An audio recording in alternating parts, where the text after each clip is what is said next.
Chapter 1 Murdered over a steamed bun. Lin Xiaowan's mind felt groggy and heavy.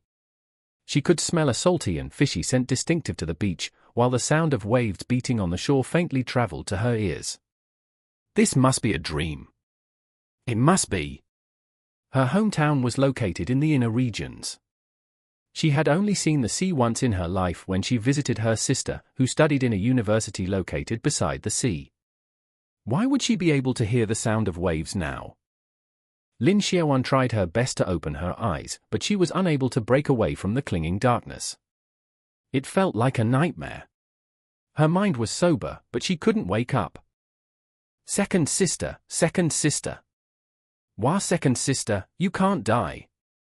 Shichu isn't hungry anymore. Shichu doesn't want to eat steamed buns anymore.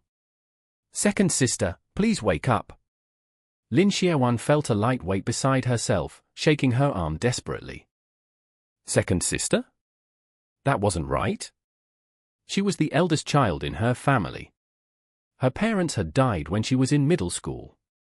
As the eldest sister, she dropped out of school to work and raise her younger siblings all by herself. She has been called eldest sister for over 20 years. Why was she suddenly being called second sister? He must have made a mistake. So wicked. The child had just wanted to pick up a steamed bun to eat, yet that woman had beat her as if she wanted to kill her. Xiao Cao has always been a child with a weak constitution. Can she still survive after having her head smashed in? Look at how much blood there is. Is she still alive? Moreover, it was the child's aunt who did it. A steamed bun doesn't even cost much money. She hit her so hard the child's head slammed against the ship. I've never seen such a cruel person. Xiao Cao's father is the most famous fisherman around this area. He's also a good hunter. If it wasn't for him, old Yu's family wouldn't have been able to build that new 5-room house and ship. Why couldn't she just let the child eat a steamed bun? The child doesn't seem to be doing that well. Quick, call her mother over. If this drags on, she might not even be able to see her child's last moments. Li Guihua really has a sharp tongue and cruel heart. She was so vicious even to her own niece. We should keep our distance from her. Otherwise, she might backstab us if we accidentally offend her in the future. Lin Xiaowan's ears buzzed with the voices of strangers. Her senses were gradually returning. She felt herself lying on soft sands and her forehead was aching with pain. She seemed to be surrounded by a large crowd. This is such a strange dream. When can she wake up? What nonsense are you talking about? If you don't know what happened, then don't speak blindly. That darned girl stole a steamed bun that I brought back from my maiden home. I just scolded her a little and lightly pushed her a couple of times. Who could have thought that she would bump into that ship? Didn't you see me tell my son, Heizi, to call for a doctor? She snorted. So much money is needed to take care of her fragile body, but she was born in a poor family. She's always sick, just like her mother. What an utter waste of food. The woman spoke with a sharp voice, which sounded like a broken gong. Second sister didn't steal the steamed bun. Brother Heizi dropped it on the ground and didn't want it since it was dirty. Second sister picked it up because I was hungry. Second sister isn't a thief. It was a young child's voice. He was obviously sobbing, but his voice still sounded abnormally clear. You little brat. You've already learned how to lie at such a young age. Your brother Heizi clearly said your second sister stole it, yet you still won't admit it. I just gently pushed her. Maybe she purposely bumped her head on that ship. She might just be using her injury to escape punishment. A sense of guilt emerged within that woman's bitter tone. Dashan's wife, your words are unfair. The child has a huge bloody hole in her head and it seems like she's about to stop breathing. You're still trying to accuse the child of using her injury to avoid punishment. She was still just a little girl, so how would she be able to think of such a trick? The speaker's voice sounded old, but it was full of energy and hidden rage. That's right, that's right. That woman is seriously vile. She battered the child so harshly because of a piece of bun. Moreover, they're relatives. Lin Xiaowan wanted to open her eyes and see how impressive that vicious woman was. However, her eyelids felt extremely heavy. She couldn't open her eyes no matter how hard she tried. Cower! It was a tired voice that also sounded anxious and pained. Lin Xiaowan felt her body being lifted by a pair of thin and weak arms. Several drops of warm tears fell on her face. Such a warm embrace. The feeling of having a mother. How long has it been? Since her mother passed away from a car accident when she was 14, she had never felt such a warm and secure feeling. Even though she had gritted her teeth and learned to be strong in life, Lin Xiaowan still felt the urge to cry. Younger sister, she's bleeding a lot. Mother, it's not the time to be crying. Quickly call for a doctor? This was a young girl's voice. She sounded to be at most 10 years old, but who's she calling younger sister? She wouldn't be calling me, right? A bad feeling suddenly emerged within Lin Xiaowan's heart. What kind of dream is this? Why is it starting to feel even more real? Oh. Her forehead really hurts, and the feeling of being embraced, this definitely wasn't a dream. However, she had clearly lived as Lin Xiaowan for 29 years. Why did she suddenly turn into Cower? Move away. Quickly move. Dr. Yu is here. Dr. Yu, please save Cower. Please save my daughter. The woman, who was holding her, didn't know what to do besides crying. At this time, she finally raised her head and pleaded with the doctor while trembling. Her voice was weak and helpless. Set the child down.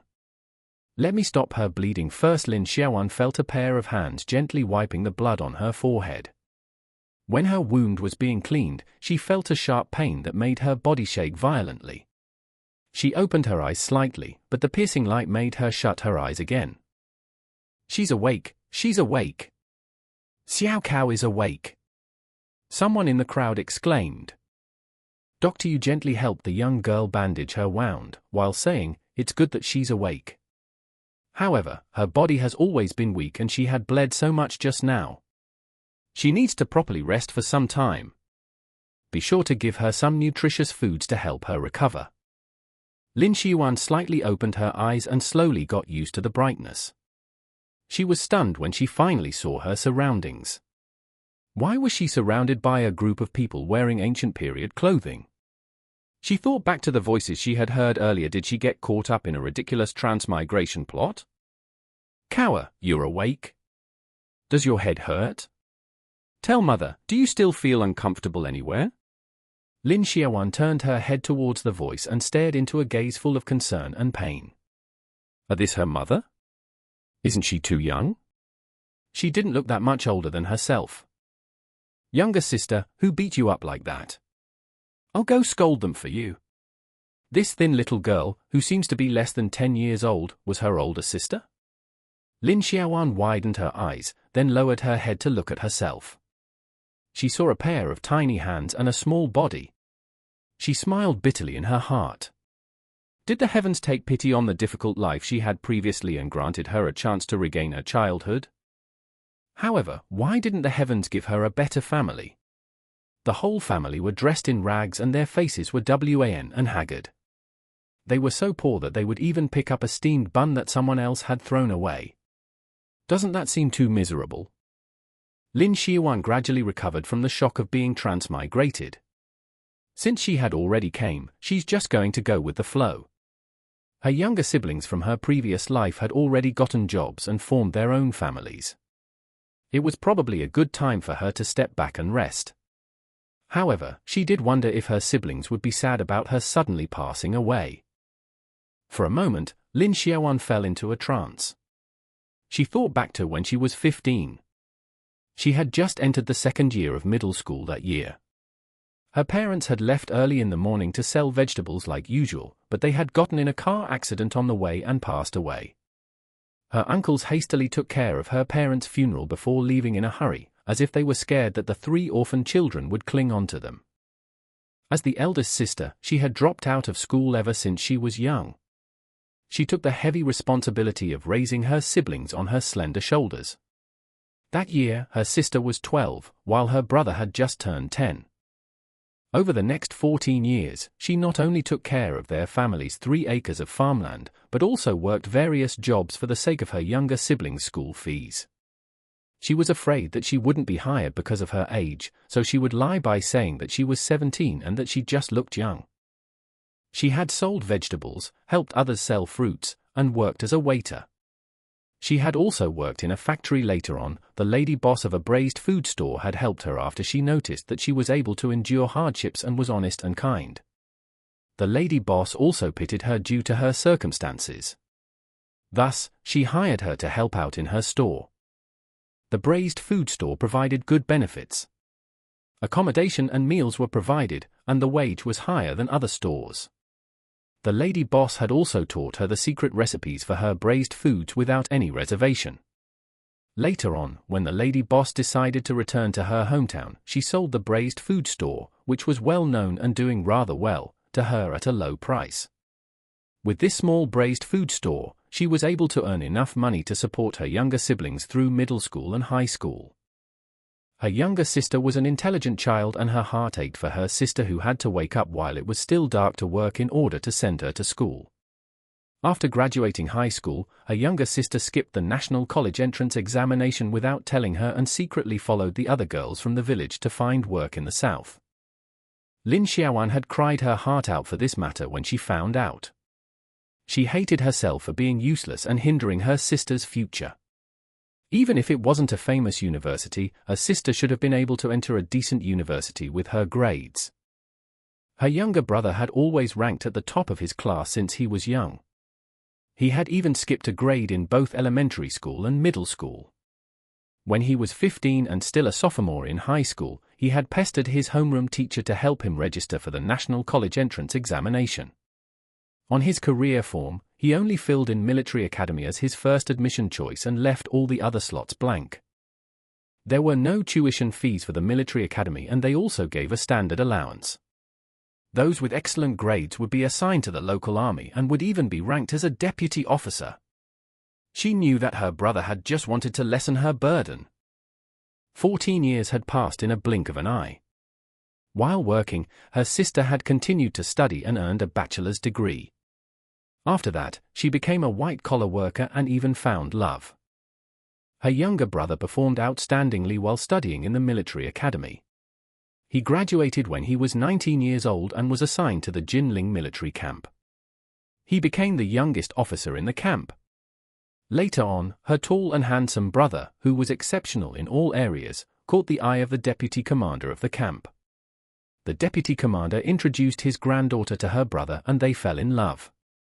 When they got married, her sister also brought along her white-collar husband and their 1-year-old son to the wedding. After seeing her younger siblings with their own happy families, she was so happy that she drank a few more cups of wine. After the wedding banquet, when she was walking down the stairs, she accidentally missed a step and fell down the stairs. When she woke up again, she had already entered the body of this weak, little fisher girl. Chapter 2: Evil Step-Grandmother. You're my mother? Lin Xiaowan didn't retain any memories from the original host of this body. However, she had coincidentally hit her head, so that gave her a good opportunity to pretend to have amnesia. Weren't all transmigration novels just like this? That weak-looking woman already had a pale face, but her face became even more ashen. She wobbled and asked in disbelief, "Cower, what's wrong?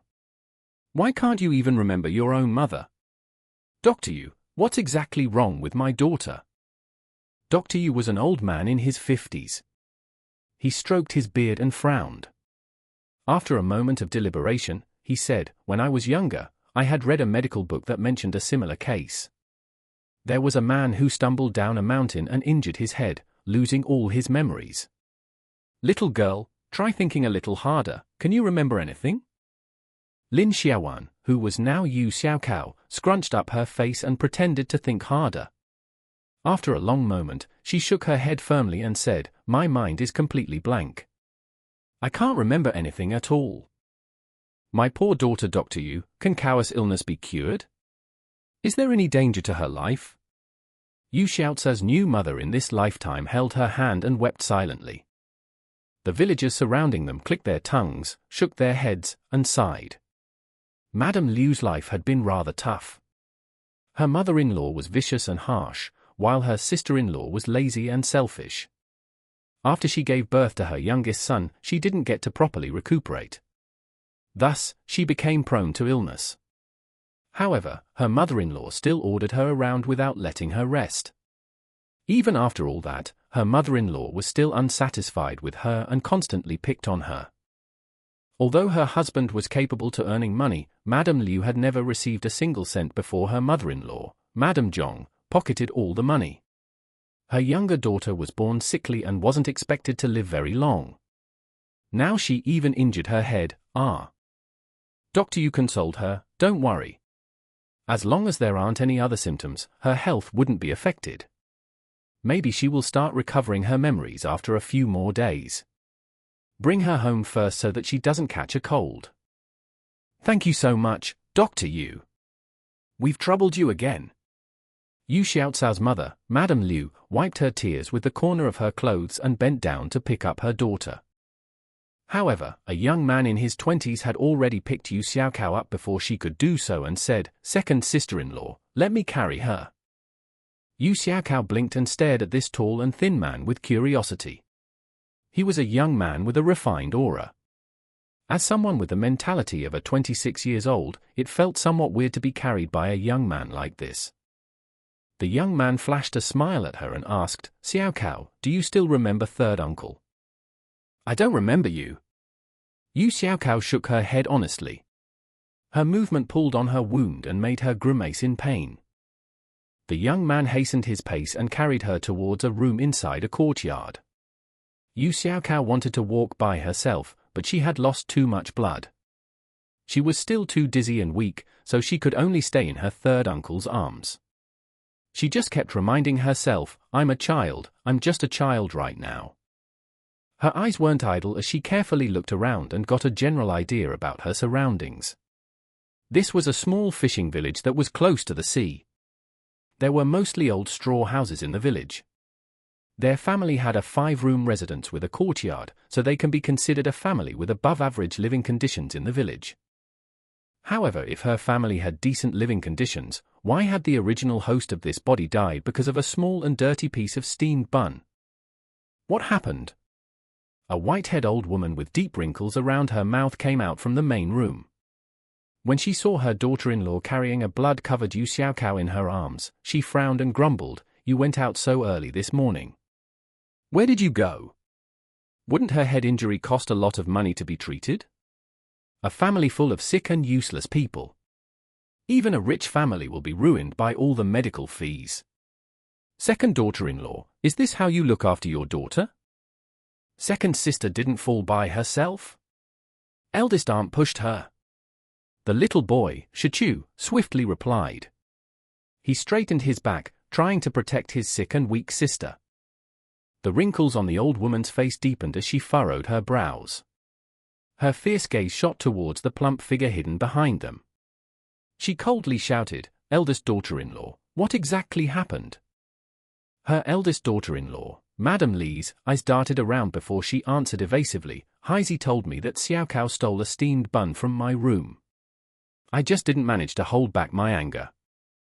Xiaocao's older twin sister, Yu Xiaolian, wasn't as amicable as her mother. She shouted at the fat Heizi, who was hiding behind his mother, "Brother Heizi always lies, so how can we still believe in his words?" Li Guihua's imposing manner had slightly deflated, but when she saw her precious son being criticized, she immediately bounced back like a rubber ball. "You little brat, who are you calling a liar? You're still refusing to admit that you stole something. Who would still throw a whole steamed bun on the ground when the harvest had been so bad recently? Heizi, come over here. Quickly come and tell everyone how that damned girl, Xiaocao, stole our steamed bun." Uge, whose nickname was Heizi, was tanned and fat. He was the eldest child among the younger generation of the family and was spoiled by his mother. Although he was usually a bully in front of his younger siblings, he was actually a complete coward. Xiaocao had been battered until she was bloody and nearly died because of his careless words. It was impossible for him to not feel guilty at all. He kept muttering without actually saying anything relevant until Madame Li smacked him several times. When he finally summoned up the courage to continue lying, he was interrupted by Xiao Cao's older brother, Yu Hang. "Brother Heizi, do you still remember the story of the wronged souls coming back for justice? Also, the myths about the 18 levels of hell?" Eldest aunt had also said this earlier, liars will have their tongues cut off in hell. The 10-year-old Yu Hang was usually very quiet, but he had clearly seen through the current situation. Heizi guiltily looked at Xiao Cao, who was being carried by her mother. The sickly and pale Yu Xiao Cao silently stared at him with her empty eyes. She barely had any flesh on her small face, which made her eyes look frighteningly big. Her dark pupil nearly filled up her entire eyeball. Her face was also stained with streaks of blood. Wasn't this exactly the same as the wronged ghosts mentioned in the story? Heizi was so scared that he almost wet his pants. He didn't dare to look at her again and buried his head into his mother's embrace. He screeched like a dying pig, "I wasn't the one who had hurt you, so don't come looking for me. What I said earlier doesn't count. I dropped the steamed bun on the ground and didn't want it anymore because it was dirty. Why don't take my soul away? I don't want to go to hell and have my tongue be cut off." The truth has been revealed, so Madame Li can't even argue anymore. She was so angry that she smacked her son's back several times. Under the onlooker's scrutinizing eyes, she could only give in. "Darn brat, why did you lie? Second sister-in-law, I've already scolded him, so don't take a child's action to heart." Yu Lichuan, who had followed behind them, spoke up at this time. "Why are you still fighting over a steamed bun when the child was already injured like this? Sister-in-law, you should hurry up and give Doctor Yu the medical fees."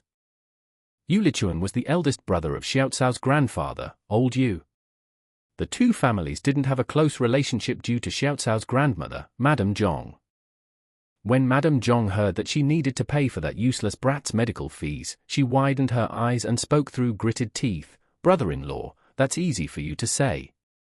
Pay for her medical fees? All the money that we had wasted on that brat and her mother every year is enough to feed an entire family. Where am I going to find the money to pay for them? Money doesn't just fall from the sky for our family, so we can't just spend it carelessly. It's a small wound, so just cover it with some plant ash and it'll be fine. She doesn't need any medicine. She's not her real granddaughter, so of course she doesn't want to pay." The villagers, who had followed along, shook their heads and sighed. Madame Zhong was actually Yu Hai's stepmother, who married old Yu after Yu Hai's mother died. After they got married, she gave birth to their third son, Yu Bo, and a daughter, Yu Kadi. The eldest son, Yu Dashan, was a child Madame Zhong had from her previous marriage. He had changed his surname after his mother married into the Yu family. Yu Lichuan cried out against the injustice for his nephew, third sister-in-law. Dahai goes out to the sea to fish every day before dawn. He would also frequently go up the mountain to hunt for pheasants and wild rabbits, then sell them in town. Moreover, all the money he makes goes to the family. We, the villagers, aren't blind. If Dahai wasn't in your family, would your family be able to build this 5-room house? Can your family afford the new ship? His daughter is badly injured right now, yet you can't even bear to spend some money. How can he not be disappointed? Madame Zhong was upset when she heard Yu Lichuan's words. "Brother-in-law, according to your words, Dahai is the only reason our family is doing well? Let me tell you right now. I'm not going to pay the medical fees. Whoever caused this mess and injured her should be responsible for paying." After she finished speaking, she turned around and went back into the room, slamming the door loudly. Madame Li's fleshy body trembled slightly and she muttered in a low voice, "All our money is in mother's hands." "I don't have any money then." She pulled her son back to their own room. Madame Liu gave Dr. Yu a bitter smile and said, "Dr. Yu, I'll have my husband send over the medical fees when he comes back. My apologies." Under everyone's sympathetic gazes, Madame Liu sent away Dr. Yu and the villagers.